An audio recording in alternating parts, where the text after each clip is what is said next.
के तपाईँले business loan लिने सोचिराख्नु भएको छ? Welcome to Friday finance with ARS. आजको फ्राइडे फाइनेन्समा हामी बिजनेस लोन लिँदाखेरि ध्यान दिनुपर्ने कुराहरूको बारेमा कुरा गर्नेछौँ। बिजनेस लोन लिँदाखेरि ध्यान दिनुपर्ने कुराहरूमा पहिलो नम्बरमा तपाईँले बिजनेस लोन केका लागि लिन खोजिराख्नु भएको छ। यदि तपाईँले बिजनेस लोन आफ्नो स्टक, डेटर र क्रेडिटरको म्यानेजमेन्टको लागि लिन खोजिराख्नु भएको छ भने तपाईँले वर्किङ क्यापिटल लोन लिनुपर्ने हुन्छ। तर यदि तपाईँले कुनै पनि एसेट्स जस्तै बिल्डिङ, भेहिकल, मेसिनरी लिने सोचिराख्नु भएको छ भने तपाईँले फिक्स एसेट्स टर्म लोन लिनुपर्ने हुन्छ। ध्यान राख्नुपर्ने अर्को कुरामा तपाईँको बिजनेसको अडिटेड भइसकेको हुनुपर्दछ।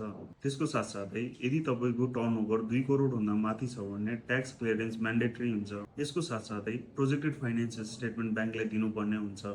यदि कुनै रिभल्भिङ कर्जा लिएको खण्डमा 3 सालको प्रोजेक्टेड फाइनेन्सियल स्टेटमेन्ट र यदि कुनै टर्म लोन लिएको खण्डमा 10 इयर्ससम्मको प्रोजेक्टेड फाइनेन्सियल स्टेटमेन्ट ब्याङ्कले दिनुपर्ने हुन्छ। एमएसएमई बिजनेस लोन 2 करोडभन्दा कमको लोन लिनुभएको छ भने ब्याङ्कले हजुरलाई 2% भन्दा बढी प्रिमियम चार्ज गर्न पाउँदैन। यसको साथसाथै ब्याङ्कले आफ्नो एडिसनल सेक्युरिटीको लागि रियल इस्टेट कोल्याटरल दितो राख्ने गर्दछ।